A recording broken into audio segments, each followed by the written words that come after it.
Good morning, beautiful people. It is Overreaction Monday, January 20th, 2020. 1/20/2020. We're coming to you live from 4 World Trade in New York City. Ty Schmidt is sitting across the table from me. Evan Foxy is directing people in the back. Zito is answering the phones. And today, there is a lot to chat about. The AFC Championship, the NFC Championship went the way a lot of people thought they were going to go. But I think we learned a lot about all parties involved. Conor McGregor knocked out a cowboy. The SAG Awards were last night. What is on tap for the rest of this NFL season? We'll talk about all that. We'll take your phone calls. And Rob Ninkovich joins us in just about 21 minutes. We got a good one for you. We can't appreciate you enough for listening or watching the show wherever you may be. Evan Foxy, please play some Chase Rice. It's the perfect occasion for a little vacation from the heart of the nation. Not your medication, 2 hours of magic. Let's give it a go. Ladies and gents, it's the McAfee Show.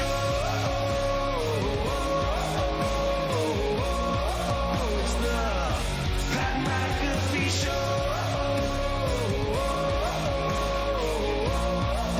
It's the Pat McAfee Show. You're damn right it is, Chase Rice. I appreciate you for that. Lots to unfold today, especially coming fresh off of that championship Sunday in the National Football League. For me, what we learned yesterday from the Titans and Chiefs game is that this Titans team was a very good team, but their destiny just didn't have enough gas to get past what I think is going to be the most talented roster potentially ever assembled.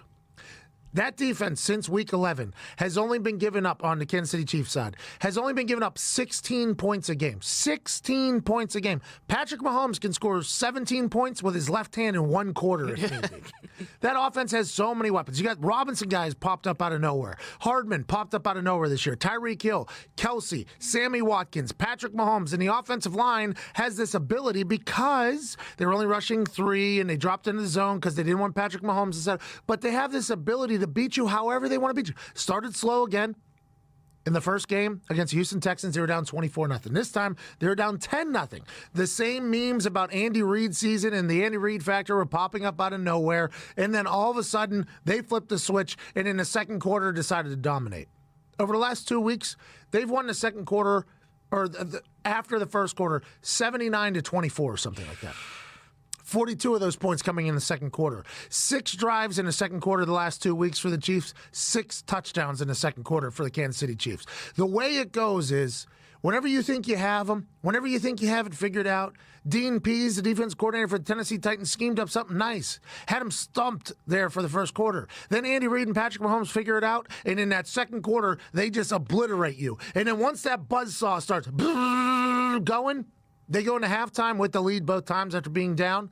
The other coaching staff goes, damn, Patrick Mahomes, Andy Reid, and that offense are hot right now, and they completely change everything that they thought they were going to do going into the game at halftime because they realize what's standing on the other side of the field, what's taking snaps for the opposing team. Michael Vrabel and the boys for the Tennessee Titans looked across the field at the guy taking snaps at quarterback and said, oh, that guy's an alien. Oh, that offense is heating up. Oh, they're going to be able to do whatever they want. Let's go ahead and change our entire thing. Let's panic. They don't even give the ball to Derrick Henry in the second half, basically. Derrick Henry has been this enigma that nobody could stop, nobody could tackle. Kansas City Chiefs proved that they could, but they put it all in Tannehill's hands. And as soon as you do that, you got Ryan Tannehill versus Patrick Mahomes in the second half. Good night, Irene. I said good night, Irene. It was... I think Tannehill's very good at football. I like what the Titans did this year. But the Kansas City Chiefs made the Titans be something that they weren't because of how hot that they got in the second quarter, and that just carried into the second half. Patrick Mahomes also has this moxie, right? He plays to the crowd. Whenever he came out before the game and they introduced him to run out in that tunnel, it wasn't your classic boring quarterback wave, maybe a full sprint, whatever it is. It was a let's go, let's get the crowd going. He's 23 years old, enjoys the moment, lives for the moment, and he will be officially the first drafted athlete from Detroit to be a starting quarterback in the Super Bowl. Come on. This early in the show, you had to bring it up. Well, I'm just saying that because he's such a good athlete. The reason why that I had to bring it up, because he was drafted by the Detroit Tigers to play baseball. He chooses to play football, and now he's made the NFL his playground basically week in and week out. And I think a lot of things change at that bye week earlier in the year. Andy Reid got a chance to reset his mind. Andy Reid drew up some new plays. Patty Mahomes got a chance for his patella that bounced out of where his patella is supposed to be and came back in, kind of rest that up, get his knees healthy. That defense started turning on because Tyrann Mathieu was tired of people popping off on Twitter against him. Chris Jones, number 95, is probably the second best defensive tackle in football, right behind Aaron Donald. Pretty good company to be in. So after that bye week, that entire team started clicking. They started getting hot. And now they've just rattled off 8 straight, 9 straight. And I don't know if they're going to be stoppable, to be honest. And if they are, the team that battled against Green Bay Packers yesterday might be the team to do it. That defense is just an absolute weapon for the San Francisco 49ers. Aaron Rodgers was under siege the entire game. Aaron Rodgers made a bad throw for that guy to undercut it there in the first half whenever they were down 17 already or whatever it was. They had a center-quarterback exchange issue, obviously. It gave the ball back to the 49ers. And at the end, he was just throwing it up because they're down 3 scores, have to make a big play, he let that thing eat. But that San Francisco 49ers team, the defense is hungry. That front line can cause absolute chaos for an offense. For an offense. And the San Francisco 49ers offense, on the other hand, can run the ball all over the place. Kyle Juszczyk and Kyle Shanahan, the two Kyles they got over there. Yes, the whitest names in history. Yes, very Caucasian, but Kyle Shanahan schemes up these plays. George Kittle, by the way, one of the most electric and explosive football players on the offensive side of the ball. Yesterday realized all you need me to do is just pancake people. I can do that for you. Deebo Samuel, the wide receiver, rookie wide receiver, not only a stud when he catches the ball, blocking people downfield. It was a full team effort and a commit to that run. And Mozart saw and reaped the benefit of that. He had 186 yards rushing yesterday before he was even contacted, before he was even touched. Those holes are bigger than the ones Ron Jeremy used to hit. He was running all over the place, and that's because that Niners team has great design, they have great grit, they have great plays, and most importantly, they have a team that is bought in completely to what Kyle Shanahan's pitching. Good defense. The offense can win in a multitude of ways. They can throw if need be. They did that with the Saints yesterday. They ran it. Kyle Shanahan was asked by Terry Bradshaw. By the way, Terry Bradshaw did a lot better with the interviews than I thought he was going to do. I mean, I'm a big Terry Bradshaw fan. Big Terry Bradshaw fan. He handled those interviews a lot better than I thought he was. I mean, because everybody knows Terry Bradshaw has a chance to kind of... A little scatterbrained. Yeah, go wherever he wants. He handled those interviews well. He asked Kyle Shanahan about why they ran the ball so much. And he's like, because it was working. What do you want me to do? That's an in-game adjustment, by the way. He probably planned on Jimmy G throwing the ball more than 8 times. He probably planned on utilizing Emmanuel Sanders and George Kittle and all this Deebo Samuel down the field. But then whenever he saw that Green Bay Packers couldn't stop a damn thing on the ground, he's like, hey, listen, boys, let's just hammer this home. And the rush for over 300 yards or something like that, absolute insanity. And if there's a team that can maybe possibly keep up with the Chiefs, it's the Niners. We got it right. I'm excited for the Chiefs and the Niners. I'm sad for the Packers. I think they had a hell of a run. Ugly winning 13 game win season this year. Got to win the playoffs against Russell Wilson. Good for them. They're a very young team, though. Like the 5th youngest roster in the NFL. 26 years old is the average age. Aaron Rodgers says he sees the 18th hole, but he's also happy playing football again, which he wasn't for a long time under McCarthy. I think he comes back. Maybe he digests the LaFleur offense during the offseason, gives a little bit more critique. I think we should do this more this year, get them a couple more weapons on the offensive side of the ball, shore up that defense. They obviously found a weakness in the run game. You have to do that. Come back more prepared for next year. But I think in a rebuild, which is what happens when you get a new head coach, to get to the NFC Championship as a Packer fan, you got to be happy. Now, for the Titans, they have 28 free agents this year. 28 free agents this year. I'm no mathematist, but that's over half the roster's future is in limbo. Nobody knows what's going to happen. Some of those players, some of the key players, might never see each other ever again. And that's just a fact. That's how the NFL is. That Titans team understood what they had in that locker room. They understood the momentum that they had in that locker room. They understood that with the business that is ahead, that this is probably the last chance that this group of guys, this team, is going to be able to make this run. That's why you saw so many dudes distraught after that game, I think, on both sides. But for me, the Titans' chance was this year. Now, They got to take care of Tannehill. They got to take care of Derrick Henry. They got to take care of the other 26 free agents, which is not going to be an easy task. Hell of a run by the Titans. Hell of a run by the Packers. Very, very excited for the Niners-Chiefs Super Bowl championship. When looking at the Chiefs, how demoralizing is it for opposing teams knowing like they're never out of it? It doesn't matter what the score is, doesn't matter how slow they start. Like you can't take your foot off the gas when you play them because eventually those guys are going to get open. Like you can't play that sound of defense for an entire game and expect to just shut down all their weapons. It's impossible. The Titans had the ball for 19 minutes in the first half. The Chiefs had the ball for 11 minutes in the first half. Chiefs went into halftime with a lead and absolutely unstoppable. It's one of those things where that offense, now, a lot of people are saying Patrick Mahomes got drafted to the perfect position. Patrick Mahomes has more weapons than anybody else. Patrick Mahomes has this, Patrick Mahomes has that. I agree. I completely agree. But to be able to utilize all of these gifts that he's been given and to utilize this situation that he's been dropped in and turn it into something that is not going to be a letdown. Instead, they're succeeding in overachieving than anything they're probably supposed to do. Andy Reid is this guy that has always been talked about, can't win the big game, can't win the big game. This is his best team he's ever had, ever. In 2004, when he made the playoffs for the Eagles, it was the first time the Eagles had made the Super Bowl in 24 years, right? Super Bowl appearance drought completely stopped because of Andy Reid. That team had Dawkins. That team had McNabb. That team had a great team. That team, I don't think, could touch this current team that he has for the Kansas City Chiefs. And this year, going to the Super Bowl, it ends a 50-year drought that the Kansas City Chiefs had for going to the Super Bowl. I mean, Andy Reid is a gifted coach, a gifted play caller, and this team is the most talented team he's ever had. And it never, ever feels as if there's any panic on that Chiefs sideline, ever. Down 24-0 to the Houston Texans in the divisional round. A lot of people, including myself, would be on the sideline. Hey, well, I mean, this is not how this is supposed to go. Yeah. They keep their cool, they keep their confidence, and then once that buzzsaw gets going, it is impossible to stop. And I think what that buzzsaw is Bieniemy, Reid, and Patrick Mahomes just figuring out what the defense is trying to do to them. Once they do that, it's over. They did it to the Texans. I'll grant a couple special teams plays turned the field for them.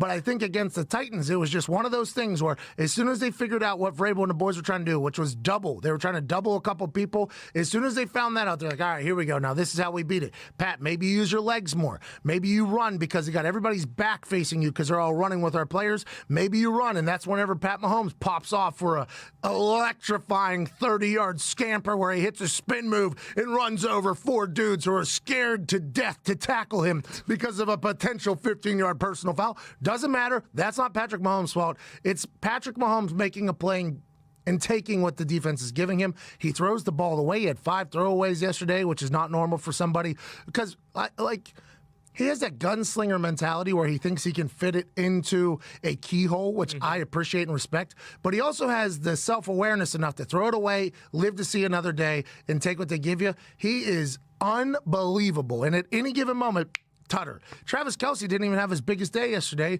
Travis Kelce is an absolute weapon. And last week we talked about we didn't know if Travis Kelce could block or not. He pancaked a couple dudes yesterday. Good for Travis Kelce, good for that Chiefs team. But you're 100% right. The Niners have to know.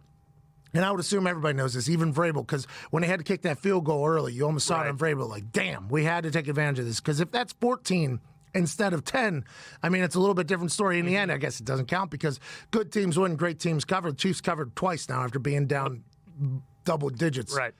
But it's just one of those things where you have to score, you have to keep it going however you can. And even if you keep Patrick Mahomes off the field, the son bitch is going to get the ball, and all he needs is 10 seconds. He doesn't need much, and it's going to pop off the other side. Well, and like we talked about all last week, Derrick Henry, that's what they wanted to do. They wanted to run the football, and then they get down in a position where it's like, okay, that's not really feasible anymore. Tannehill has to go out there, and he's going to have to beat them on their own. You assume that it's going to be a lot of the same in the Super Bowl. You know, like they're going to make Jimmy G beat them. They're not going to let the Niners run for 300 yards like they did against the Packers. I forget which offensive lineman, McGlinchey maybe? Yeah. McGlinchey gave an interview the day before the game or 2 days before the game or whatever, and he said he's sick of people slandering Jimmy G. Just because we run the ball and win the game doesn't mean Jimmy G hasn't deserved or earned the right to be in the NFC Championship, something along those lines. And I think we're going to find out now. Jimmy G is going to have to throw the ball. Oh, I mean, if they run like they ran, Yeah, right. you don't have to throw the ball at all. I mean, put Ty Schmidt in there at quarterback and just hand that thing off and let that offensive line, Kyle Juszczyk, and their weapons who block downfield take care of it. But I feel like against the Chiefs, just like they did against the Saints, Jimmy G is going to have to make some plays. And I think, and I might be wrong here, I think he can. Like, I think he's getting yelled, or not yelled at, but he's getting blamed as a game manager. What do you want the guy to do? You want the guy to tell Kyle Shanahan, like, hey, I know we're about to rush for like 400 yards today, but because of outside thoughts and outside opinions, I would like to throw the ball more, just strictly because of what other people say. No, you play to win the game. And Kyle Shanahan, that offense, knew that they could do whatever the hell they wanted. We got to get to a break. Let's get some phone calls on the other side. 1-833-622-3331. Tom Brady was talking to a billionaire with a terrible haircut. I guess he's not a billionaire, actually. A multi-millionaire with a terrible haircut whose team has just moved to Las Vegas. That made quite a ripple effect in the sports world. Tom Brady shows up in a leather jacket looking very good. Oh, yeah. Very, very good. And in the back, he looked like he was alone almost. I was like, did Tom Brady come to this fight alone? I guess he was with Chase Winovich. He was out there. You just didn't see him. A lot of people are saying he was going to meet with Mark Davis and to utilize the UFC fight as a cover-up to have the conversation. Smart. Would be smart. I have inside sources there that told me they talked for about 20 minutes. What are they talking about? Are they talking about a new barber? Are they talking about if they have enough money? $90 million is a lot of money, man. Or are they talking about, hey, maybe I should be the quarterback for the brand new franchise, the Las Vegas Raiders? I don't know. That's going to be speculative of whatever Tom Brady does this year. If Tom Brady takes a vacation to Miami, Dolphin speculation. If he goes and trains at UCLA like he does every single offseason, LA Chargers speculation. If he stops in Indianapolis to speak at a convention, he's the quarterback for the Colts.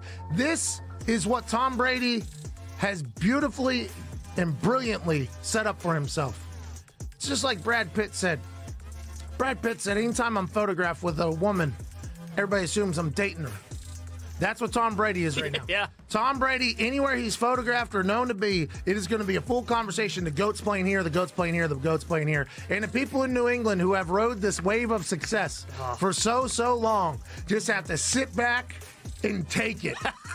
And take it. Support for the Pat McAfee Show is brought to you by Manscaped, who is the best in men's below-the-belt grooming. Manscaped offers precision-engineered tools for your family jewels. Guys, listen up. Valentine's Day, the day of love, is just around the corner, and you don't want to be that guy with the bush or that nerd who cut his balls prior to getting it on. Whether you have a Valentine or not, you need to be prepared to look good down there. That's why Manscaped has redesigned the electric trimmer. Their Lawnmower 2.0 has proprietary skin-safe technology, so this trimmer won't nick or snag your nuts, Ty. Not bad. Millions of balls are about to be nick-free thanks to Manscaped's advanced skin-safe technology. And don't use the same trimmer on your face as you use it on your nutsack. That's just nasty. Get yourself the best gift of all this Valentine's Day, the Manscaped Lawnmower 2.0. It's a gift for both you and for her. Get 20% off and free shipping with code America at manscaped.com. Always use the right tools for the job. Your balls will thank you. Once again, get 20% off and free shipping with the code America at manscaped.com. That's 20% off free shipping at manscaped.com and use code America. Stay sexy this Valentine's Day and manscape your balls, will you? We're back on the other side. This is the Pat McAfee Show.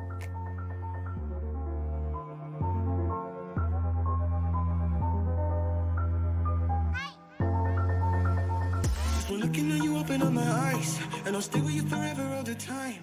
And I'm stepping out to leave it all behind. I'm confident your love will be my sight. Just one looking at you, open up my eyes, and I'll stay with you forever all the time. And I'm stepping out to leave it all behind. I'm confident your love will be my sight. Hold out your hand, yeah.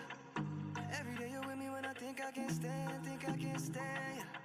You got big things coming, part of your plan, yeah.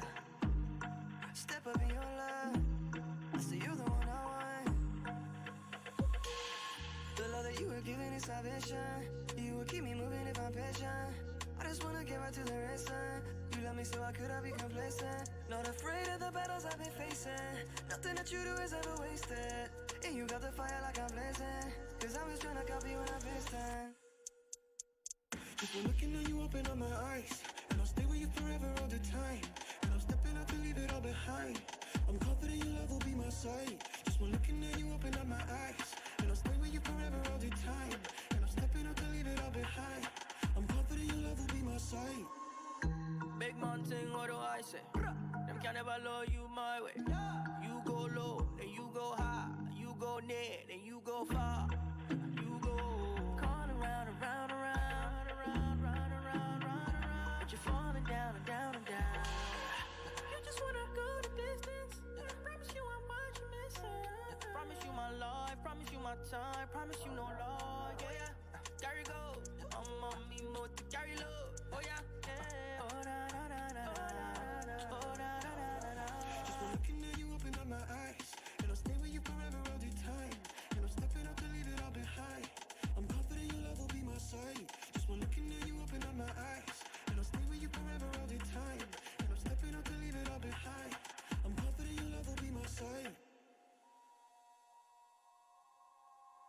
But sana sana nakupenda, roho yangu umeguza, Mungu nisho kama uyuni mke wangu. Sana sana nakupenda, roho yangu umeguza, roho yangu umeguza. Yeah, yeah. Just when looking at you, open up my eyes, and I'll stay with you forever all the time. And I'm stepping out to leave it all behind. I'm confident your love will be my sight. Just when looking at you, open up my eyes, and I'll stay with you forever all the time. And I'm stepping out to leave it all behind.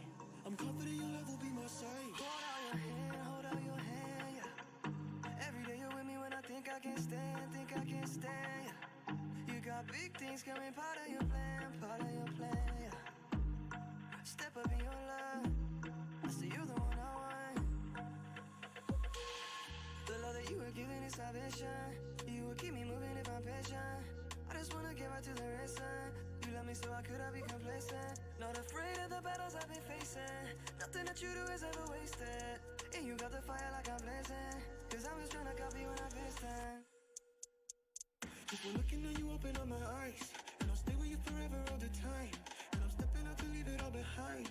I'm confident your love will be my sight. Just been looking at you, open up my eyes, and I'll stay with you forever all the time. And I'm stepping out to leave it all behind. I'm confident your love will be my sight. Big mountain, what do I say? Them can never love you my way. You go low, then you go high. You go near, then you go far. You go going around, around, around, around, round, around, round, around. But you're falling down and down and down.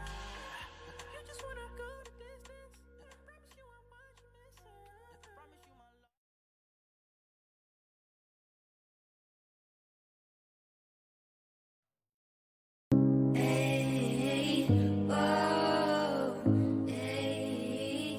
Oh, hey, oh, hey, oh. Welcome back to the Pat McAfee Show here. Overreaction Monday, January 20th, 2020, the day after the NFL championship games. We learned a lot. San Francisco 49ers look like a great full team. Jimmy G only had to throw the ball 8 times in a dominant win over the Green Bay Packers. Defense was great. Run game was impeccable. 186 yards before contact was rushed yesterday for the San Francisco 49ers. And the Kansas City Chiefs are an absolute buzzsaw. The Tennessee Titans had to lead early. Then the Kansas City Chiefs got hot in the second quarter, which led to Vrabel and the boys at halftime having to understand what's standing on the other sideline and completely changing their game plan and not utilizing Derrick Henry at all in the second half. He rushed for -1 yards in the second half. That's not winning football. Hell of a run by the Tennessee Titans, who have 28 free agents this offseason. I'll be excited to see how they handle that business-wise. And for the Green Bay Packers, they'll need to get another weapon, obviously shore up the run defense, and we'll see how it goes. Maybe get a little couple pieces on the offensive line as well, so Aaron Rodgers, who's getting older, who does the yoga, doesn't have to run for his life like he did yesterday against that phenomenal 49ers D-line. Conor McGregor knocked out Cowboys Throne in 40 seconds. How you like me now with a boot to the face? Conor's hair wasn't even messed up. It looked as if he came fresh out of the shower right after that fight. Went right into his after party. Says he's ready to fight within the next couple months if need be. Before that fight, he even said, I think this one goes quick. I think this one goes quick, and if it does, we fight again soon. He said he's ready to fight 4 times this year. He said, I think I'm ready to go. He wants to fight again. He's in a whole new headspace. Tony Robbins, I guess, has been sports psychiatristing him. Mm-hmm. Good for Conor McGregor. Shout out to him. Welcome back. Dana White said he's probably going to fight Khabib next, which I absolutely hate.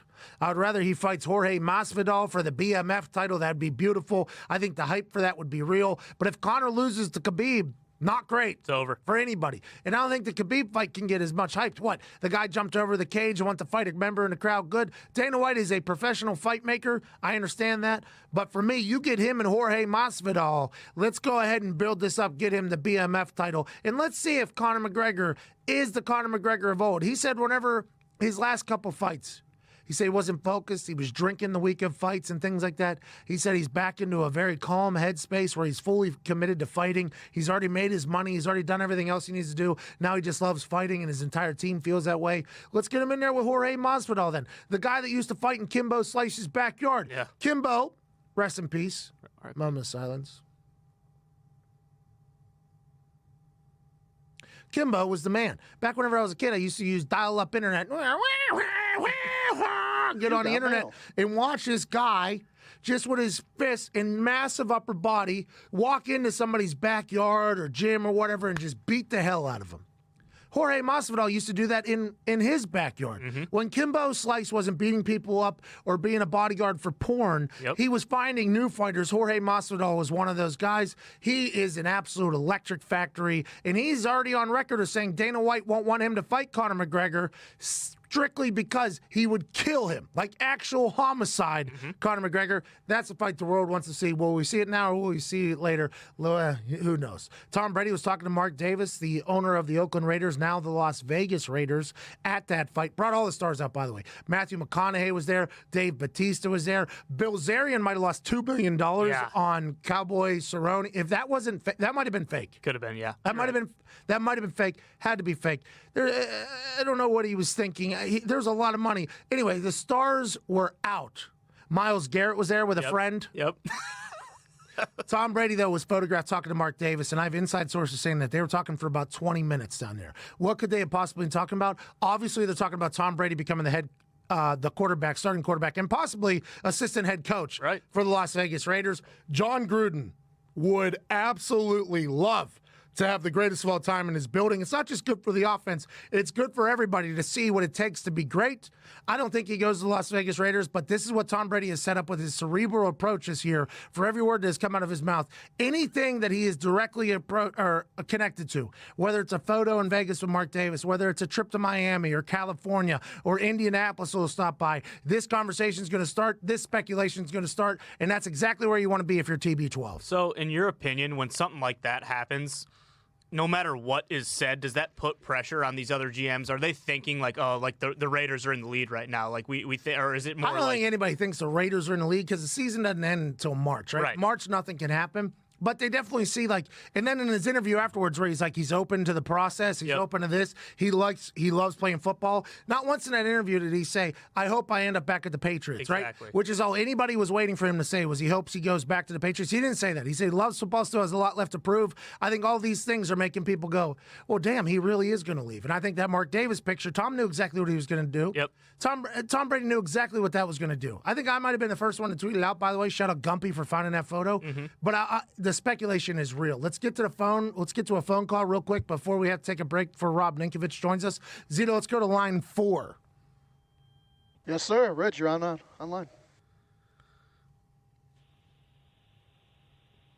Reg, come on. You got this. Hello? Come on. I can't do this. Is it Reg or Rich? It's Ridge. Ridge? Like the wallet. Yes, sir. All right, Ridge, let's go. Great wallets. Let's get to it. Yes, sir. Hey, I heard you guys mention that the plan for the Chiefs for the Super Bowl would be to stop the run, but wouldn't that have been the Packers' plan after seeing them run all over the Vikings the week before? Their run defenses from this year were pretty similar. I don't know how the Chiefs could really stop the stop that run attack, man. The Ridge with a hot take. First of all, not once did I say the Chiefs are going to have to stop the run. I never said that. Nope. That was Ridge saying that.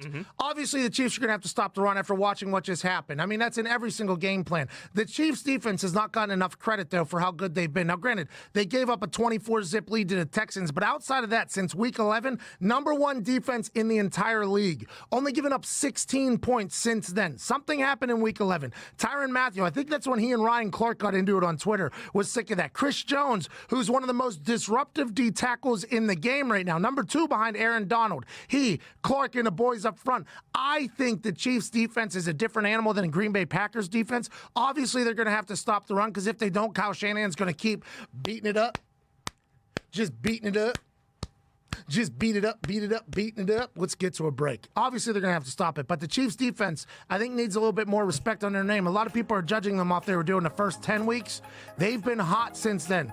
Texans, 24-point first quarter, not great for them. But what they did yesterday to the Titans, Derrick Henry yesterday, who was one of the hottest running backs in the NFL, they made him NFL rushing leader. Pat Mahomes rushed for the same amount of first downs as Derrick Henry yesterday. Exactly. So if you don't think the Chiefs' defense can stop the run, I question your brain. I don't question your name. Ridge is a good name. But I question what you just said there. We'll be back on the other side with Rob Ninkovich. We'll ask him about how the Niners' defense fares against the Chiefs and vice versa. You're listening to the Pat McAfee Show.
and save your soul.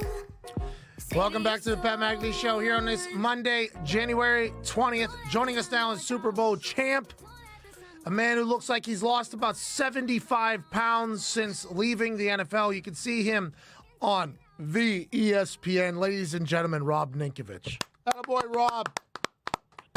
Pat, I got a question. Yeah, buddy. What does it mean when people say you've lost weight, but you haven't at all? Like you've lost muscle? Is that what you do? Is that you just... There's no way the human you are on television right now is the human that was playing football for the New England Patriots. You look like a guy that's maybe playing pickup basketball in LA Fitness or YMCA right now. There's no way that was the same guy playing on Sundays. You lost a lot of weight. 261 this morning. That's what I weigh. What do you? You know my weight? My weight for football is 265. Like I'm like 4 pounds lighter. It's crazy. Man, I'm so impressed that you were able. If you're as tiny as you look on television, for the New England Patriots winning Super Bowls and being I'm more impressed by that than I think anything else I've heard. You look tiny out there. If you wear you know what it is to wear nice suits, right? Except for you cut your pants and you cut them off. Relax. But you know, if it's a nice fitting suit, it makes you look a lot thinner. And this is what I want to see. In this summer, I want to see you in cutoff shorts and houndstooth. I want to see a houndstooth sport coat with cutoff pants. That's what I want to see. What the hell is that, Rob? What is a houndstooth? Houndstooth. Houndstooth. You know what houndstooth is, right? No. It's a pattern. You know, like the old school. It's like a white and black. It's called houndstooth. It looks like Frogger. You'll love it.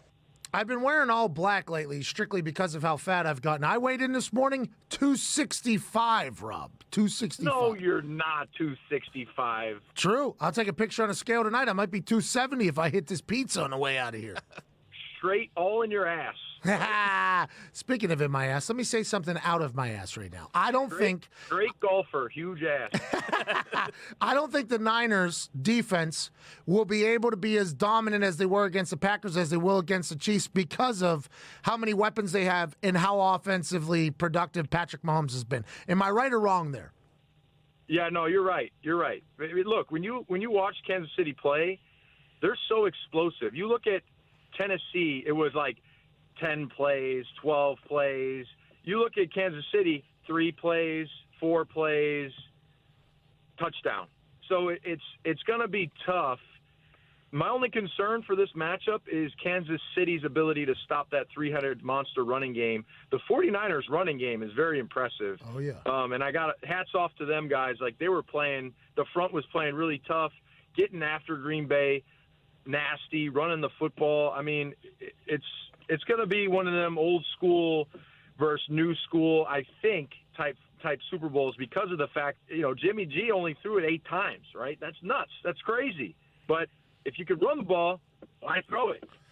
I have a question. If you're the Green Bay Packers and you're on the defense and you're realizing what these Niners are doing to you, is it something where you're like, damn, we cannot stop this team as a player? Are you looking around the huddle like, I don't think we have a chance of stopping these dudes. They know it and we know it. Is that something that happens, or is there always that false belief like, oh, if we're a little bit more gap discipline, if this guy goes over this, we change our scheme, we'll be able to stop it? Or do you think it got to a point yesterday? Because it looked like this to me. The Green Bay Packers defense looked like they got to a point where they're like, there's nothing we can do about this. We are getting buzzsawed right now up and down the field.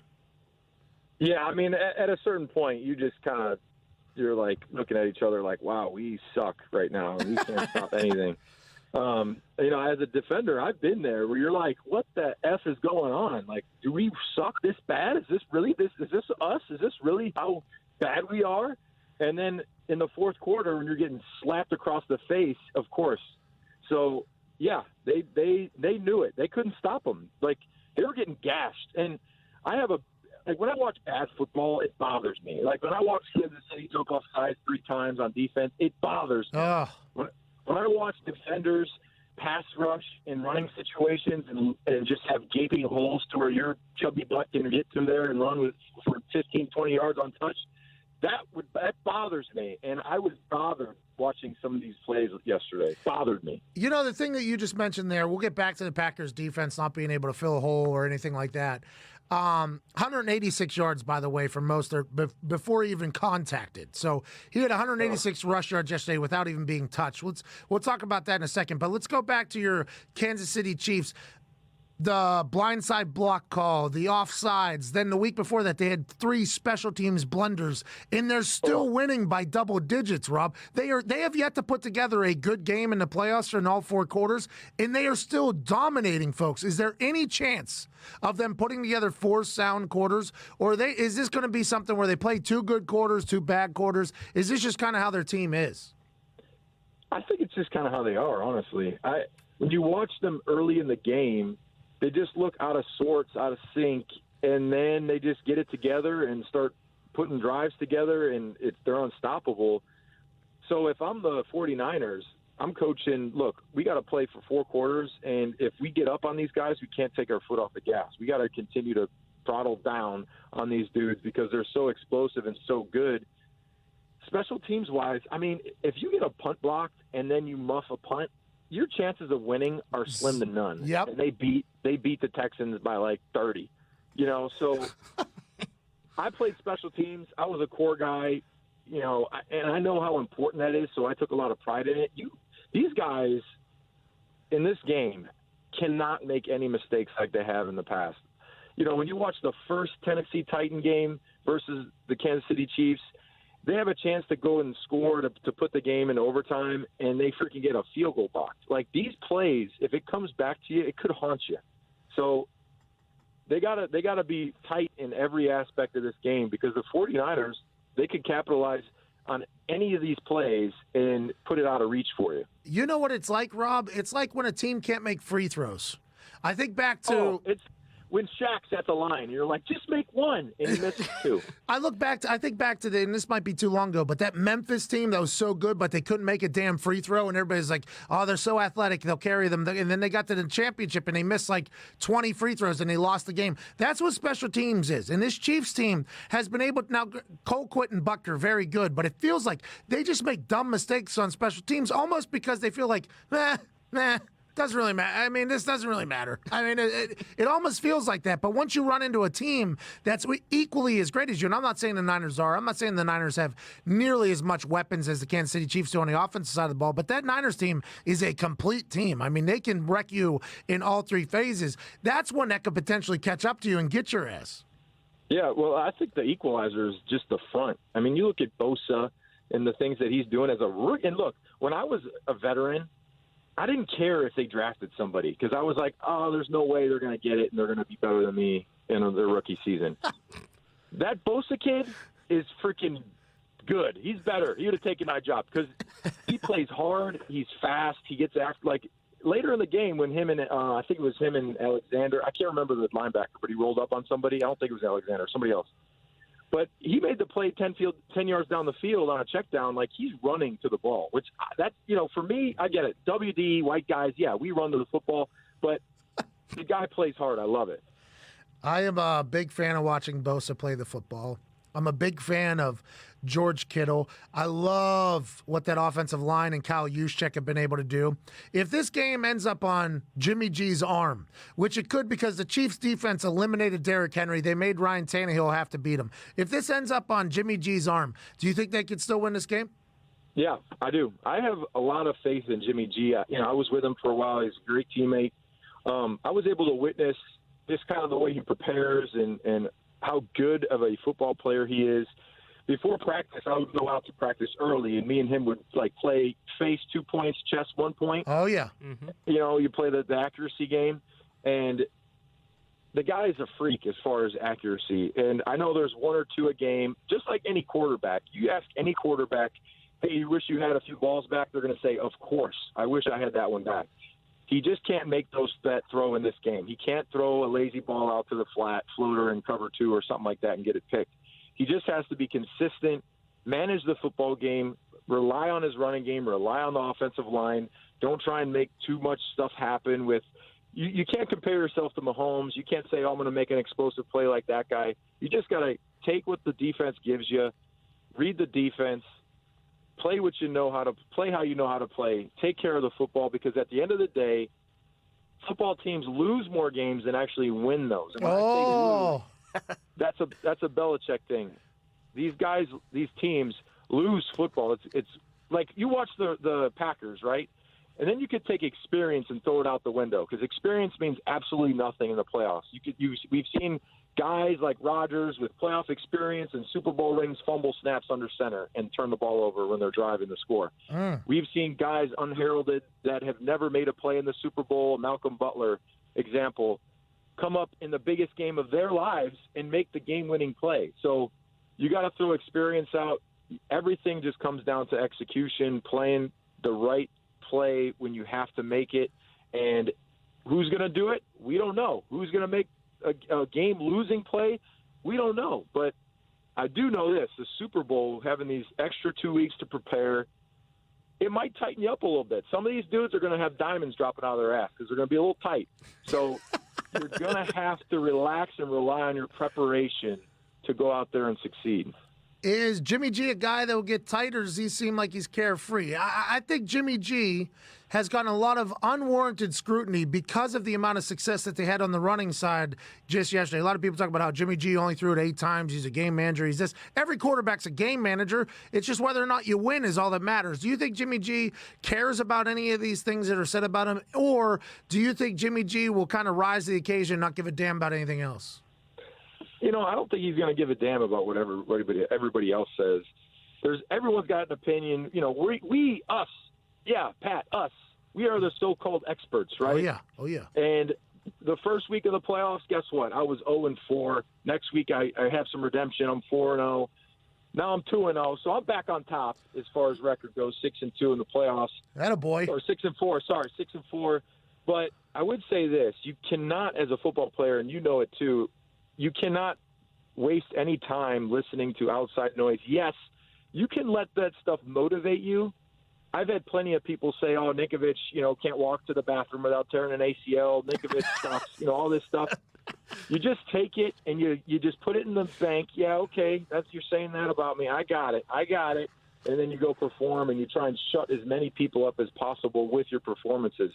So, are there going to be people that hate on you? Yes, people hate on everyone. It's just the world we're in. People are jealous. Jimmy G's a solid football player with the intangibles that you would want as your main guy, as your quarterback. He has what it takes. He's got all the skills. He's got the accuracy. He's got the leading ability. And quarterbacks, this is what you got to do as a quarterback. You got to lead. You got to make the right decisions when the game's on the line. And you got to make sure you take care of the football. That's it. You got to take care of the football, lead, and make the right choices. Those 3 things, if you can do that, your team's going to win a lot more than lose. Sounds so easy. I can't believe they're paying these guys $40 million. All right, before I let you go, I got last question for you. I can do that shit. Come on. I cover 2, hit them in the seam. You don't reroute them. Stress on the safety, look them off. I got it. Easy. It's $200 million they're going to pay people to do that. All right. Hey, are you going to the Pro Bowl? I am not. I don't think. I don't know. I'd love for her to do some skills challenges. I'll snap to you in a mailbox or something. You can kick the ball all over the place, trick shot style. Oh man, I'm going down Tuesday. I'm going Tuesday, so it'll be good. I'm going to walk around Epcot and make sure that I sample every single thing there. Attaboy, you should do the tour of the world, the beer tour. You should go try to hit the beer tour. Attaboy. I'm doing it. All right, before I let you go, I have a question for you. Is Richard Sherman the best cover 3 corner in the history of cover 3 corners? Did you see Revis? Oh, yeah, Revis not happy. I'm assuming you were teammates with Revis. How do you feel about this give and take? Revis is enjoying retirement. The guy, he's enjoying it. I saw a picture of him. He looks about 225 right now. Oh, fat and happy Revis. He's looking heavy, but it's okay. I love Revis. He was a great teammate, good dude. Sherman, this is my thing. Sherman is a guy that you would want on your defense. He's a leader. He brings a lot of energy to the table. In man coverage, he's 31 years old, all right? So if you put a guy that's running a go on you and it's man and he gets behind there, he doesn't have makeup speed, okay?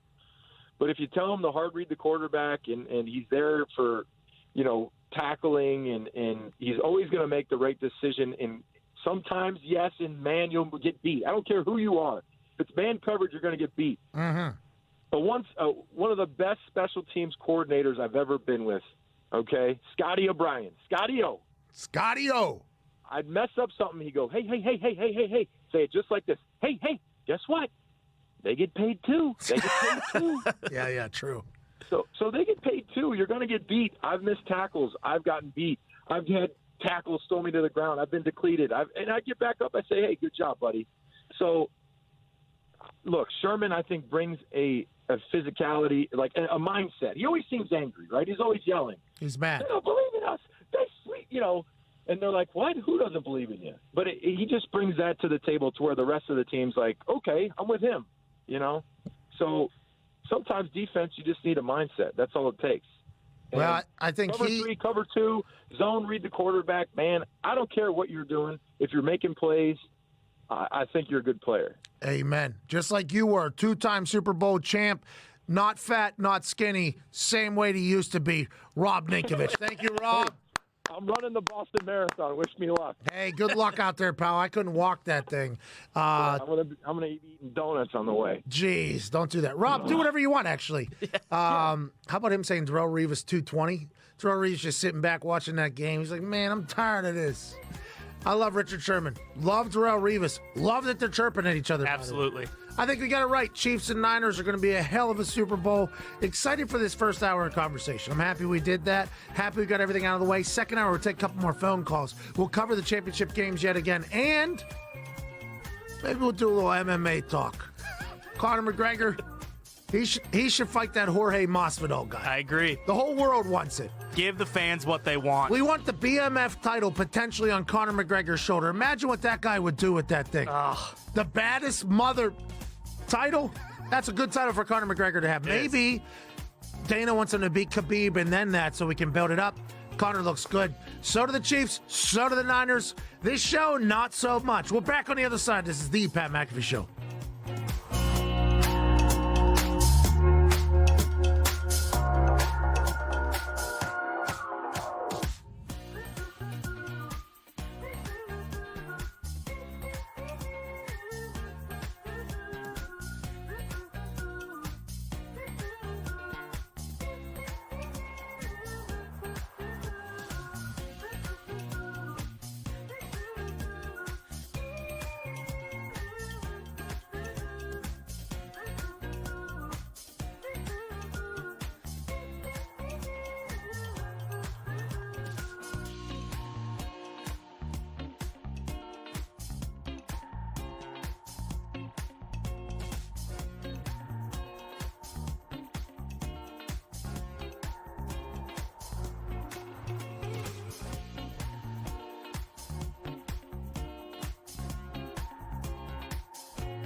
Akon.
It's the perfect occasion for a little vacation from the heart of the nation. Not your medication, 2 hours of magic. Let's give it a go. Ladies and gents, it's the Pat McAfee Show. It's the Pat McAfee Show.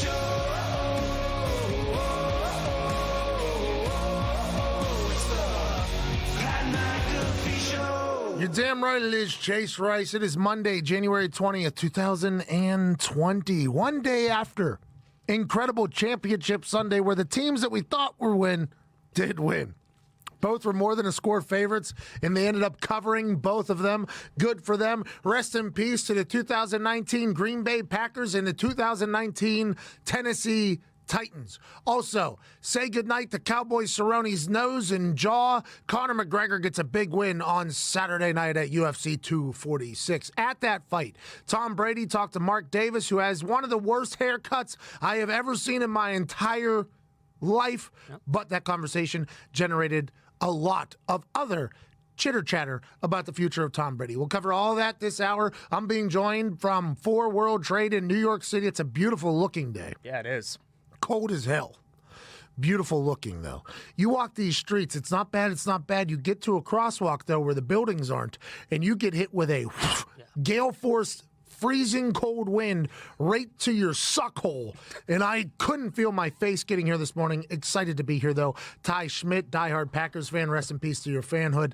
Also, Zito and Foxy behind the scenes, cutting cameras and such. 1-833-622-3331 is the phones. We got to a phone call in the first hour. His name was Ridge. It was terrible. Yep. And that was Zito's fault. Zito put him on. Zito didn't motivate him to give his best effort. So if you get on air, all we ask for is your best effort and a little bit of electricity. Right. It's Monday. Come with a little juice. Exactly. It is Monday. People need to be woken up. Speaking of, let's get to it. Yesterday, the Kansas City Chiefs proved once again that it doesn't matter how many mistakes they make. It doesn't matter how slow they start. The Kansas City Chiefs can beat you whenever, however, with whomever. You want to double team our best guys? No big deal. We'll find other guys that you haven't even heard of and make them score touchdowns. You think we're only going to throw the ball? Just wait until the second half. Andy Reid chooses just to run the ball. And you think Patrick Mahomes, this gunslinger, this guy that can throw the ball 80 yards on a dime if he wants to, won't make smart decisions? You're wrong. He'll throw the ball away, and then he'll take exactly what the defense gives him and run the ball and scamper the ball all over the place. The Tennessee Titans yesterday came in with a great plan.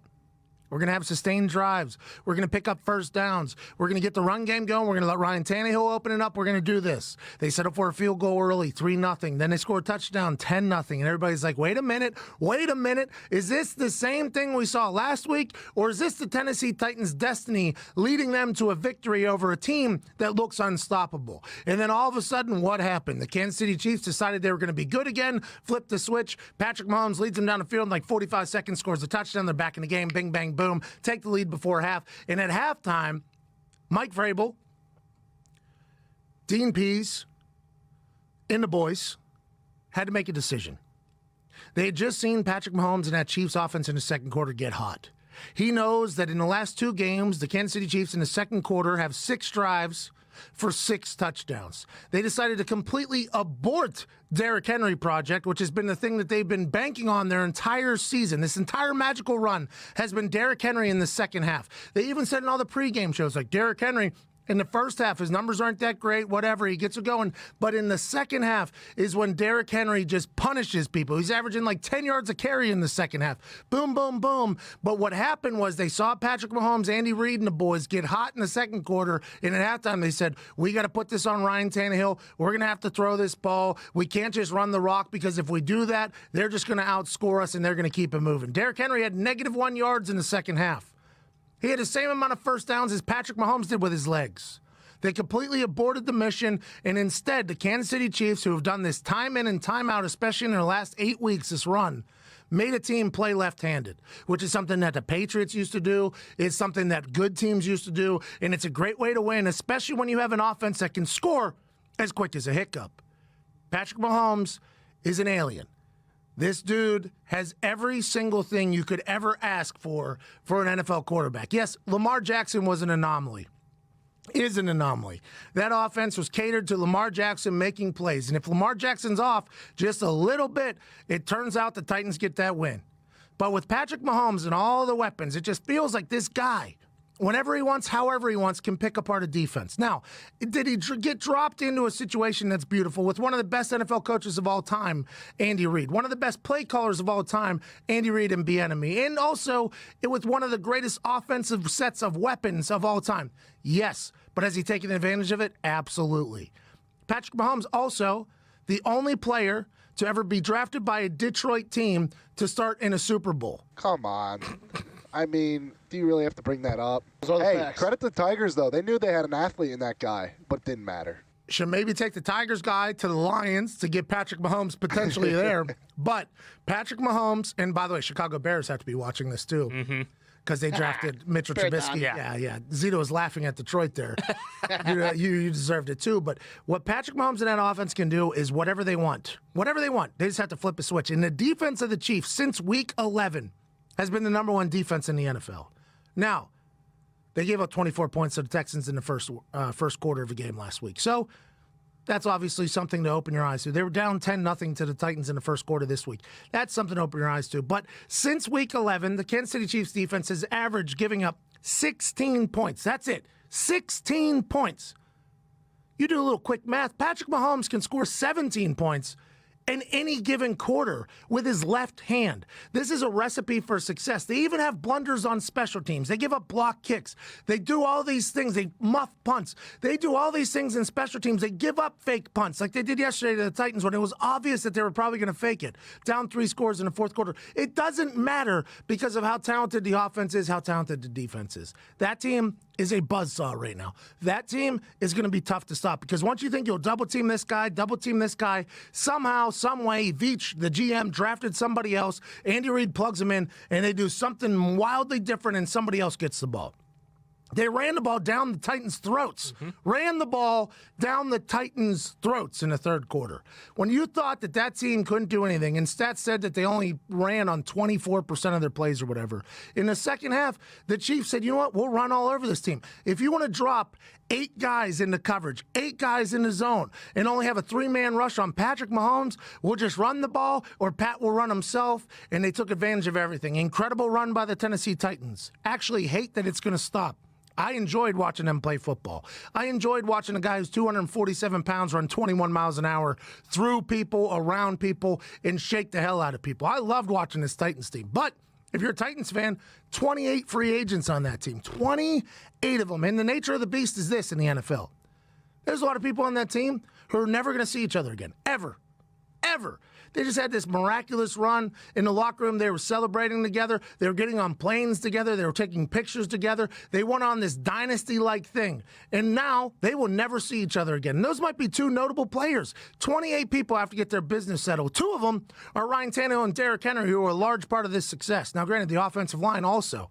But that run that has come to an end has a lot of Tennessee Titans fans thinking, damn, this was our chance. Now let's see how the business unfolds. But the Chiefs team handled them very easily and made the Tennessee Titans become a team that they weren't. Almost made Tennessee Titans team panic, which we didn't think we were going to see. Yeah, the Chiefs are just incredible. I really don't think there's any other way to say it. And granted, it's a double-edged sword kind of with Mahomes because everyone talks about, like he's got all these weapons. He makes those guys better. Like, how many quarterbacks? I mean, he's hitting Tyreek Hill in stride on those bombs. Like, there's a handful of guys that can actually do that. So, yeah, he's got a bunch of incredible weapons, but I mean, already at 23, people are talking about him being the best quarterback ever.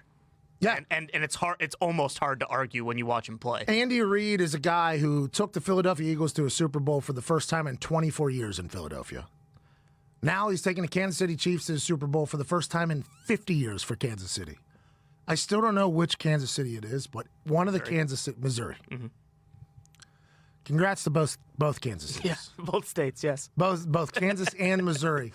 But they haven't been in the Super Bowl in 50 years. Andy Reid has gotten them there. Now, this is Andy Reid's best team. A lot of people might say the 04 Eagles team is his best team. That was with Dawkins and McNabb, and I think T.O. was there and all that. This team right here is Andy Reid's most talented team. And Andy Reid, Steve Spagnuolo, Bieniemy, they have figured out a way to take advantage of all of their weapons. The only thing about it is they seem to lack discipline. They jump off sides. They do stupid things off the ball. Blindside block, sets them back inside the 10, forces them to punt. That was the MO in the team, by the way. If you can put the Chiefs inside the 10, they're probably going to punt. They jump off sides a lot. They make special teams blunders. They did it just yesterday. But none of it matters because Andy Reid and Bieniemy take advantage of all the weapons they have in offense, and Spagnuolo has the defense playing better than they've ever played. Chris Jones, number 95, D tackle, didn't play in the first round or divisional round of playoffs because of a calf injury. Comes back this week. They said they were going to have him limited. After the third time he was on the field, he was looking at the crowd, getting them pumped up. It's like, oh, this guy's ready to play. This guy's all the way back. He was on the field 18 times, was double teamed 16 times, had 4 pressures and 2 tackles or something like that. He is just a game wrecker, Chris Jones is. He's great to be back. And Tyrann Mathieu, just like Rob Ninkovich, who came on in the first hour, said Richard Sherman was an attitude changer for the San Francisco 49ers defense. Tyrann Mathieu was an attitude changer for that Chiefs defense. Now, Sorensen's making a lot of plays. Yeah. Classic white guy playing safety. He's smart. He's all over the place. He's making plays. But Tyrann Mathieu, the Honey Badger, don't care. The Honey Badger is a savage. And he throws form tackling completely out the window in error in lieu of a monster hit. And that is something that energizes your entire team. The Chiefs right now just feel like a team that is going to be very, very tough to stop. And you look at, the Niners, obviously, we'll get into it a little bit later, I'm sure, but They don't make any mistakes, so that's why I think a lot of people are saying, that they think that the Niners are going to be able to come out, because like you mentioned, like you have those types of blunders against like so-so teams, then your offense is explosive enough to overcome that.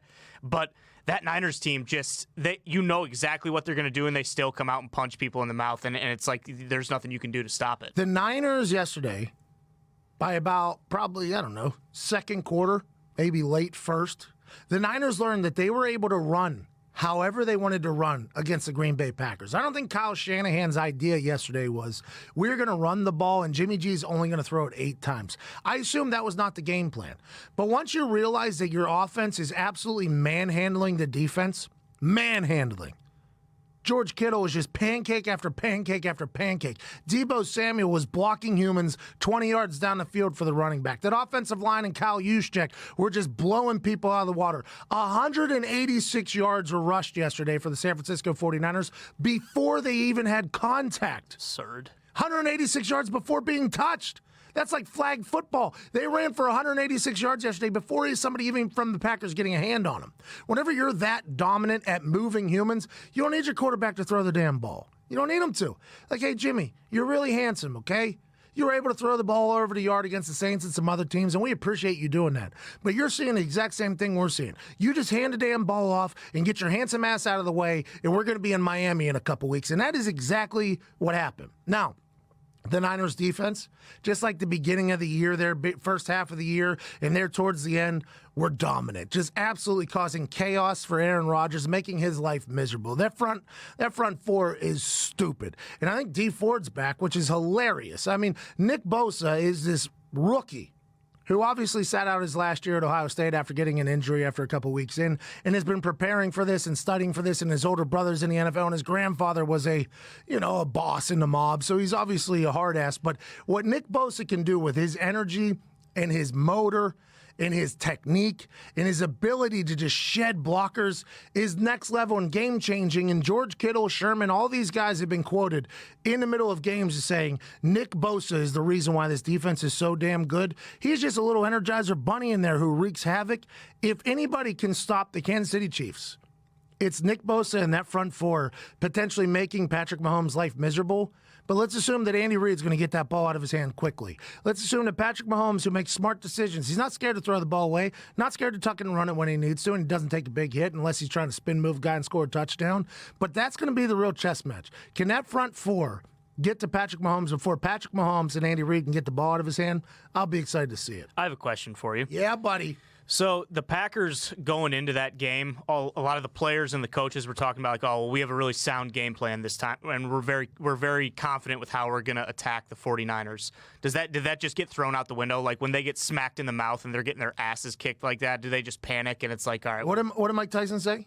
Everybody has a plan until you get punched in the mouth.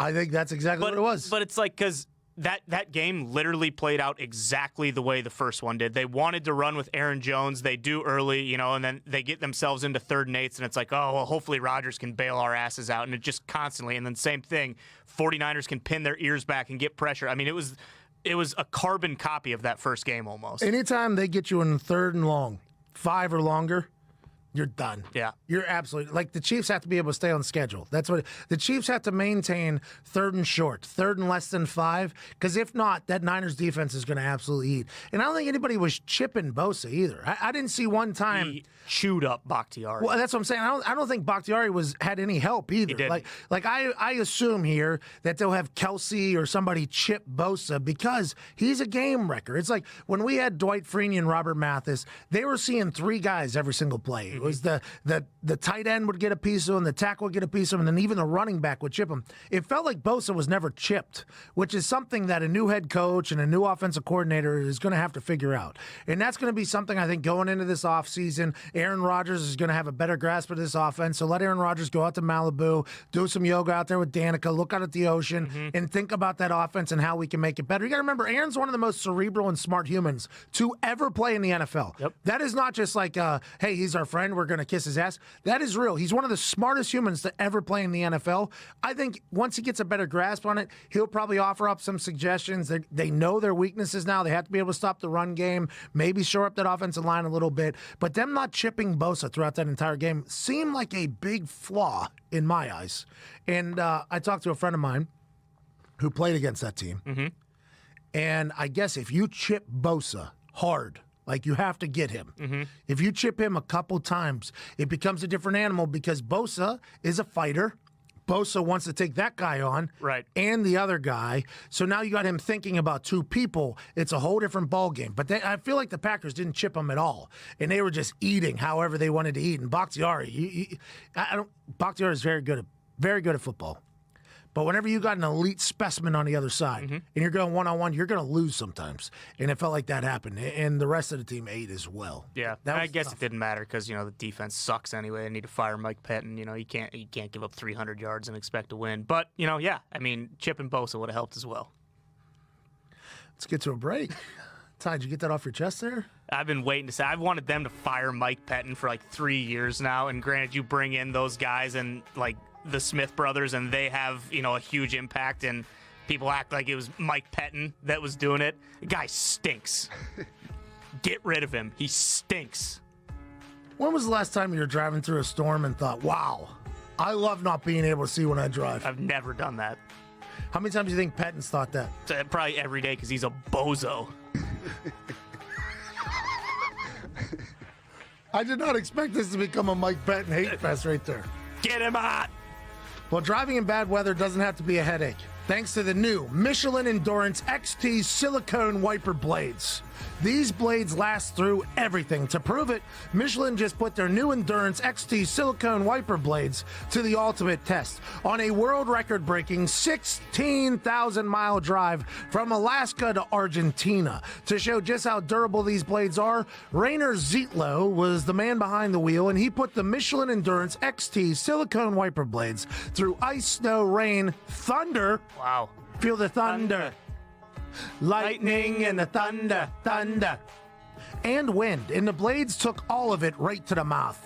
These blades are crafted for extreme weather performance with an advanced QuadTech 4-layer coated silicone that repels water, snow, and ice and lasts 2 times longer than those other stupid blades. The Michelin Endurance XT silicone wiper blades are real-world proven for extreme weather performance. Upgrade to the Michelin Endurance XT silicone wiper blades today only at Walmart. 1-833-622-3331. Let's talk to you on the other side. This is the Pat McAfee Show.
like no tomorrows. The sign up ahead says we might not last. Baby, we gon' party on the way out. Probably hit a party on the way out. All the night lights, high tomorrow. They say mind the road, but we go too fast. So we can party on the way out. Probably hit a party on the way out. Living life like no tomorrow. Sign up ahead says we might not last. Oh, Baby, we gon' party on the way out. way high. Party on the way Ah. All the night lights, high tomorrow. On this day in 1982, Ozzy Osbourne bit the head off of a bat on a stage. Sharon! I think he got tetanus the same night, still dealing with it. Ozzy Osbourne is a man who has made great reality television and some bangers back in the day, but boy, couldn't fathom being around him on a day-to-day basis. Welcome back to the Pat McAfee Show here. Monday, January 20th, 2020. Let's get to line 5, Zito. You got it. We have Jamie from Thunder Bay, I think located somewhere in Canada. Ontario. Ontario, hey. Hey, what's going on there, Pat? Hey there, pal. Calling in from Thunder Bay there. Hey, I watch a little American sports here. Hey, I watch a little football. Hey. Well, you know, Pat, it's a good day in Thunder Bay, but not a great day in Green Bay. So I was wondering what Ty thinks the Packers should do other than fire Patton. Rodgers needs some more weapons. I mean, Devontae's great and everything, but we don't have any secondary receiving. I agree, Jamie. We agree with him, I think. Yeah. I think what's going to happen is, I think Aaron, by the way, thanks for the call from Thunder Bay. I think it's always a good day in Thunder Bay. Yeah, it's awesome. I love that. I wonder if that's just like the town slogan.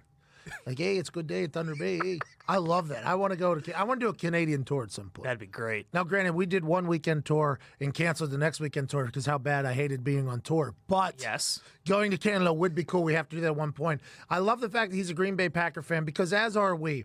I think in the first hour on plenty of different occasions here today, if you're just joining us, we talked about the Green Bay Packers. They need some more weapons. They obviously need to shore up the run defense. And I think what they're most important here is Aaron Rodgers has an entire offseason now to kind of take in and digest this Matt LaFleur offense. Mike McCarthy and Aaron Rodgers, first year together, 6-10. Yep. Second year together, I think he won 11 games. That jump from year one to year two, just like the jump from a rookie quarterback to a second year, you're supposed to get better. Now, the sophomore slump is a real thing, but you're supposed to make your biggest jump into your second year. Aaron Rodgers thinking about that offense, digesting that offense, things that worked, maybe rewatching film from the year. I think that's going to be a massive thing for this Green Bay Packer team. Get that offense a little bit better, a little bit more cohesive, one more year under the system, and obviously getting weapons on the offensive side. Yeah, for sure. They also need to get much faster at linebacker because the Smith brothers, for all intents and purposes, they're just edge guys. Like Blake Martinez, love him. Hard-nosed player, smart. Thanks for your service. Thanks for your service. He's gone. They're not going to re-sign him. They need to get faster at linebacker. They need someone who can actually play in coverage and also be able to plug those holes. I mean, you look at yesterday, like we've mentioned, Mostert was untouched. I mean, just gashing them and it's not like they were just running 10 yards at a time, 12 yards at a time. It was 30 yards at a time, 40 yards at a time. Not being touched by anybody. They did a lot of work in the secondary, and yesterday you couldn't really tell. I mean, obviously Jimmy G only threw it 8 times, but yeah, the biggest thing is Rodgers is getting older. You can't spin that same narrative that they do with Brady and that they did with Peyton, where it's just like you can have all these undrafted free agents and it's like, well, Rodgers is going to make these guys much better. It's like, granted, he's good, but after teams saw what Devontae Adams was doing, it's like, all right, let's just put 3 guys on him. Who the hell is Rodgers going to throw to? Oh, Jimmy Graham. What is he going to beat someone? Well, runs an 8-second 40. When I feel like Jimmy Graham is one of the most come see, come saw players I've ever seen. Mm-hmm. He's just like one day he's on, one day he's off. Right. One day he's on a plane, one day he's on a jugs machine. Exactly. It feels like there's no real consistency with the old Jimmy Graham. And that's something that they're going to have to take advantage or take care of in the offseason. Need a tight end that's a stud. Need another weapon there for Aaron Rodgers. Have to shore up the run defense. You got to get better linebackers and maybe shore up the offensive line. Sounds like a lot of work, to be honest with you. A lot of work, but I think the biggest thing is going to be Aaron digesting this offense for the next couple of months. Matt LaFleur getting a chance to reflect on his first year as a head coach and as really second year as an offense coordinator, I guess. Now, LaFleur is the head coach of Green Bay, leaves Tennessee to become, after 1 year of calling, the Tennessee Titans offense got much better after he left. It did. Much better after he left. Jason Garrett was relieved of his offensive play call duties. That offense got much better after he did. Now he's the offense coordinator for the New York Giants. I'm sure that's going to work out well. I'm sure this is the decision that's going to work out great, especially with Joe Judge, who's never been a head coach, with a guy who's been a head coach for 9 years in the division. If there's any sense of trouble at all, I'm sure there won't be any conversation about Jason Garrett should be running the ship. No, I'm sure that won't definitely happen. not. I'm sure they're not setting themselves up for failure. No, of course I'm not. excited to see Jason Garrett get back into the driver's seat, though, see what type of plays he calls. But I feel like it's going to be much the same, which is just a bunch of junk, bunch of crap. Poor Saquon, poor Danny Dimes. Career's just going down the toilet. Flush it down. Let's get to the phone calls. Line 1, Zito. Line 1. All right, we have Nathan from Ohio. Come on up. Oh, Nate? don't do this to me, Nathan. Hello? Nathan's walking down some stairs, it sounds like. What do you want to talk about, brother?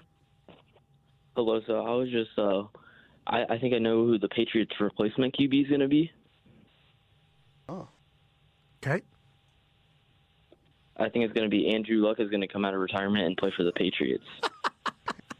Respect that. Remember, Andrew Luck is still property of the Indianapolis Colts. Mm-hmm. There was a conversation that was being had about me potentially going and kicking for a team that needed a kicker. Fair done. I trained for a couple months. I went and did a workout. My knee blew up on the flight home. It was something that then I eventually said, you know what, probably not for me. And I'm very, very happy that I said no, by the way. Very, very happy that I said no. But I was all in on going back. I was kicking at a very high level. I was doing well. I would have had to compete for the gig, but I was excited to kind of get back in there and do that because no punter has really had success punting and kicking field goals. I was excited to do that. I then had an interview with Chris Ballard a couple months later after this all came to fruition, and I eventually ended up back in the media world or whatever. And I was talking to him. I said, you heard I was going to go kick somewhere? And he's like, oh, yeah, I heard that, buddy. He said, they were going to have to trade for you. Yeah. And I was like, what are you trading me for, like a 5th or 6th round? And he's like, oh, no. They would have had to really trade for you. So if he was saying that about me, okay, let's assume that if the Patriots or anybody else wanted Andrew Luck, they're going to have to trade maybe a stadium. Yeah. Maybe an entire team. I don't know what it will take for Chris Ballard or Jim Irsay to say, you know what, we let Peyton Manning go to Denver, and he broke all the touchdown records and won another Super Bowl. You know what, we'll let Andrew Luck get out of here, too. There's no way of that happening, but I do enjoy the thought of Andrew Luck coming back and becoming a thorn in the side to the rest of the NFL and Bill Belichick just riding another 20 years of expertise until he's 90. But I just don't think it's possible strictly because of what Chris Ballard said to me. I would assume it'd be even more for Andrew. Yeah, I mean, it's fun to talk about that and speculate that Luck might be coming back. I don't think he's ever going to play again. I don't think so either. We had Oliver Luck on the show not too long ago, and he was talking about Andrew being like, yeah, he's very happy, legitimately happy, comfortable right now. He's got a new kid. You do that, then it's like you're uprooting your family again. He's got these 2 different houses. I think he really is over it. I think he's done. I think he is too. He's got a lot to fall back on. Made a lot of money. A lot of money. Jim Irsay and Ballard didn't ask for any of the money back, by the way.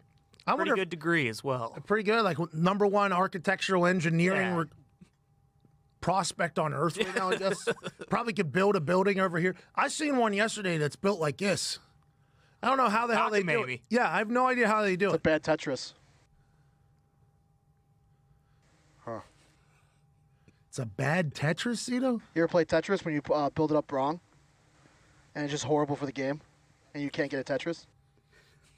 That's right. The pieces don't fit. Twitch.tv / Pat McAfee Show. Can't just play Tetris tomorrow. It's /. But yeah, there's buildings. The people get paid millions and millions of dollars to build these buildings, and Luck has one of those degrees. Yeah. So he grew up with money, obviously, with his dad being very successful. He made a lot of money. I think he's accomplished a lot, obviously, made it to the AFC Championship a couple times, broke a lot of records. And when he decided to retire out of nowhere via an Adam Schefter tweet, I think he got to a point where he said, if something happens to me again, I'm not going to do it again. A couple years ago when he was hurt, I think that something happened, and he realized, you know what? I'm done with this.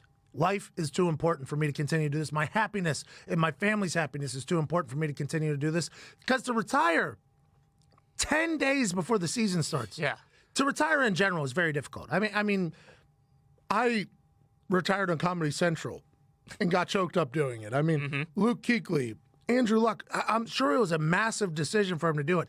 And everybody's just like, oh, he'll be back. Like Rob Gronkowski, oh, he'll be back. It's like to retire from a sport that you love, especially when you're good at said sport, it's not an easy thing because you know you're going to face criticism. You know that there's opportunity always awaiting. So you have to make this real mental switch where you're like, yeah, I'm done with it. That's it. I'm putting my flag down. I am done with it. That's what I did for a couple years until the opportunity to play another position popped up. And I was like, you know what? Maybe I should try it. But other than that, I think Andrew Luck is very happy. I think he's going to be done. If he ever comes back, let's assume it's in the XFL. Yeah. That his dad's running.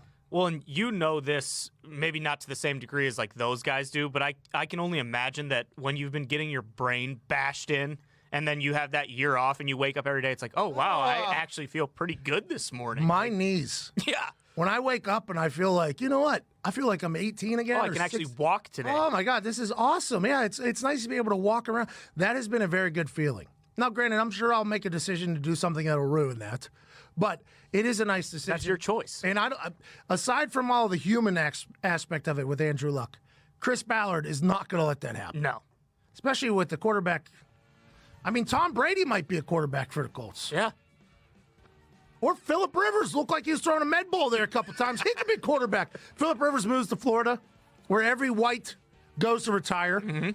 To get closer to family. Now everybody's like, well, where is he going next year? Well, it sounds like he wanted to be closer to family. Just moved his family literally across the country to do that. I think Phillip Rivers is done. I think he might be too. I think Phillip Rivers is done. Tom Brady, I don't think Tom Brady's done. I don't know if he'll go to the Raiders, but I like the fact that he started the conversation. I think Phillip Rivers is done, though. His post-game interview after that last game, there felt like a lot more like a finality to it than it did with, like, Brady was set like, hey, I got 3-4 years. I'm still ready to go. It didn't really seem like that with Rivers. I agree. Now the family move. Right. What's he going to do, move again? Yeah, not a chance. I don't know. I feel like he's a super family guy. So if he uproots his family from San Diego and goes to Florida to be closer to family, and he refused to move from San Diego to L.A. for the last 3 years or whatever, I just don't know if he's going to pick his family up and move them again. It feels like Phillip Rivers is done. Hey, hell of a career, Phil. There you go, Phil. He'd need to get a cargo plane to move his whole family back to. I can't imagine that's cheap. A lot of kids. So there's this guy in Philadelphia that we've been hearing about for years. And we've been telling him about his diamonds. If you've ever been to Philly, you've seen the billboards, you've heard it on the radio. I hate Steven Singer. He's been making it too easy to buy gifts for over 4 decades. I know we just made it through Christmas, but Valentine's Day is right around the corner. You're probably thinking, you know what? I'll just give my lady some flowers again. Flowers die and end up in the trash can within a week. Give her a gift that lasts as long as you love. A real 24-karat gold-dipped rose from Steven Singer Jewelers. Picture it. A real long-stem rose preserved and dipped in 24-karat pure gold. This real rose will last forever and comes with a lifetime guarantee. Shipped for free in a beautiful gift box with your own personalized message of love. These roses won't wilt or die, and they don't even need water, and they will remind her each and every day of your love. If this is your first Valentine's Day, Steven's signature red rose is classic, and it's only $59. Go online to IHateStevenSinger.com, click on the roses, and become a hero this Valentine's Day. That's IHateStevenSinger.com. Steven Singer Jewelers, one place, one price. That's Steven with a V. Steven V-E. IHateStevenSinger.com. Go ahead and get one of them gold carat roses and be a hero. Valentine's Day is a holiday of effort. Show your love by getting a rose that'll never, ever die. We're back on the other side. More phone calls and wrapping up this incredible Overreaction Monday, January 20th. This is the Pat McAfee Show.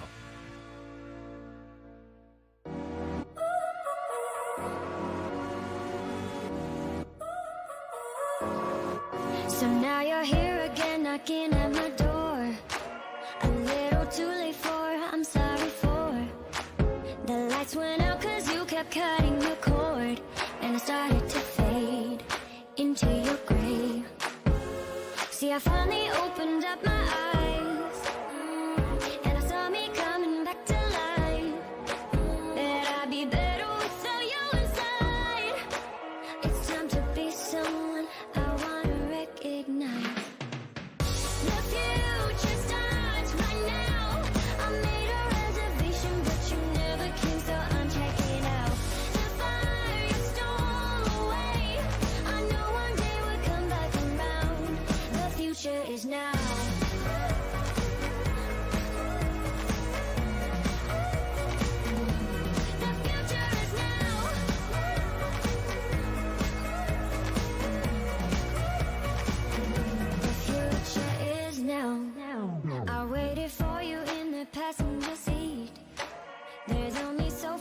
can ride in your dreams. While you were chasing everything else but me, I'm starting to break out from your grave. See, I finally opened up my eyes, and I saw me coming back to life. That I'd be better without you inside. It's time to be someone I want to recognize. The future starts right now.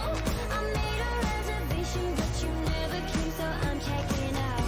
The fire you stole away, I knew one day would come back around. The future is now.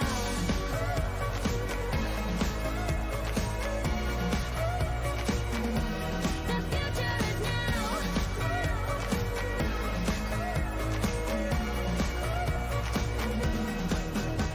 I'm not backing down, 'cause the future is now. Not backing down, 'cause the future is now.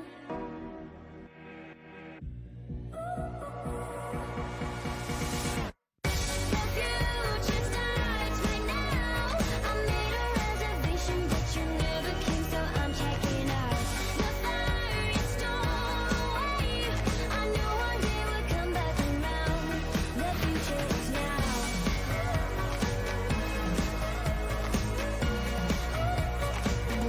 The future is now.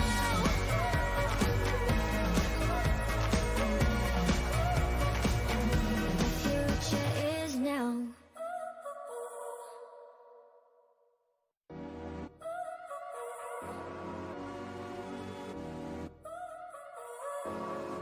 So now you're here again, knocking at my door.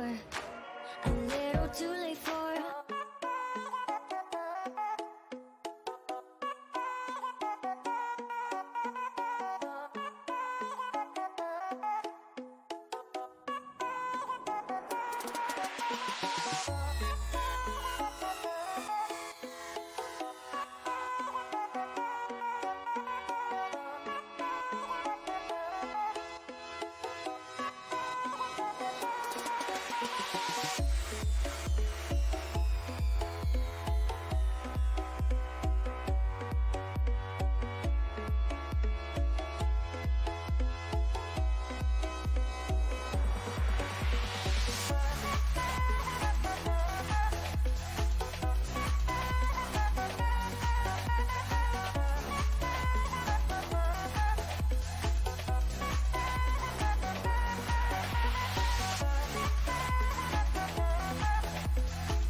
Welcome back to the Pat McAfee Show. On this day in 1981, the Iran hostage crisis came to an end after 444 days due to a fake movie script that Ben Affleck created called Argo. Congrats to them getting out of there. Yeah. John Goodman was a part of that as well, I believe. He was. Argo, fornicate yourself. Welcome back to the Pat McAfee Show here, 44 minutes after the second hour. We've talked about everything there is to talk about. Tom Brady was talking to Mark Davis about his terrible barber and potential plans in the future. We had an inside source at the fight tell us that they were talking for roughly 20 minutes. Not sure that's been reported anywhere else. That's a long conversation. Are they talking business? Maybe. Are they talking about human cockfighters? Possibly. Are they talking about Tom Brady being the starting quarterback for the Las Vegas Raiders? Can't rule it out. Can't rule it out. Is it the right place for Tom? We don't know. Who knows what the right place is for Tom? We know he's probably not going to be a New England Patriot, though. All signs point to him leaving New England, and that's a shame for the New England Patriots fans who have been through enough already. They have been. They've been through enough. That's a real shame. Let's get to the phones. Let's go to phone line 3, Zito. You got it. We have Satchel Paige from D.C. Satchel Paige, you're up. I just wanted to call in and ask and see about like what you guys think about Richard Sherman. What else do you want to know? Come on. You told me more things. I hung up on him. Zito, how do these guys get through? They sound so promising when they talk to me at first, and they get a little nervy. Oh, I respect that word. What do we think about Richard Sherman? Richard Sherman came on this show and apologized to Baker Mayfield for the Dapgate that happened before the Niners played the Browns with an alleged missed handshake, kind of, lack of interest. So the conversation with Richard Sherman was one that went a lot of different ways and went a way that nobody thought it was going to happen. Richard Sherman owned up to his mistake. Now, with Darrelle Revis and Richard Sherman's situation on the Twitter, I love this. This is what I live for. I live on the internet. I love whenever people start chirping each other and when it gets maybe a bit petty. But what people have to remember, Darrelle Revis, GOAT. Yeah. GOAT. Business-wise, on the field-wise, Revis Island wasn't just some catchy gimmick. That was a real thing. Talked to Bart Scott this morning. A half a field was just gone because Darrelle Revis was covering somebody. Dan Orlovsky talked about whenever he was on teams as a backup quarterback, their entire scheme, their offensive strategy would just leave off the side of the field that Darrelle Revis was on. He and Richard Sherman played two different styles. So the fact that Darrelle Revis probably got a little bit upset that at some point they said Richard Sherman's the greatest corner of all time because Richard Sherman proves it. Richard Sherman is a stud on the field. He locks people down. He picks the ball off in magical situations. He brought an entire attitude to the Niners. So whenever people say this is the greatest corner of all time, I think Darrelle Revis takes exception because Darrelle Revis doesn't do TV. Darrelle Revis isn't the most relevant individual right now. He's kind of disappeared with all of his money that he's made in incredible investments in himself and other things. But people forget about Darrelle Revis. So I think what Darrelle Revis was saying was, hey, put some respect on my damn name. And what ended up happening was Richard Sherman obviously was the brunt end of that. Richard Sherman's not somebody who's going to back down like a bitch. No. Richard Sherman said, you're not going to say that about me, old man, basically. And they got into it a little bit, which I respect. But both those players are Hall of Fame players. Both those players have made their teams better. And Richard Sherman's in another Super Bowl, so he's got to feel damn good about it. Yeah, there's not a whole lot you can say. I mean, both those guys, obviously, you don't get to that position if you don't think that you're the best ever. Corners have to think they're the best ever. Right. That's a position where you have to have this ungodly like confidence about yourself because you have to react. You have to be the most athletic person on the field, and you have to think the human that is being paid millions and millions of dollars to get open is a lesser athlete than you are. And Darrelle Revis was the truth back in the day, and I think people have forgot that. And I think that's why he chirped off, because he said he was sick of, kind of sick of people forgetting about how good Darrelle Revis. Darrelle Revis also was a punt returner for a while. He returned a punt against the West Virginia Mountaineers that I was punting in, and he shook 13 players somehow when there's only 11 players on the field. Almost won a damn SB for it. I was the missed tackle number 10 of the day. So I have a lot of respect for Darrelle Revis. I also have a lot of respect for Richard Sherman, but I like that they got into it a little bit. That's a beautiful thing. Let's go to phone line 2, Zito. Phone line 2. You got it. You have Jesse from Atlanta, home of the Coke.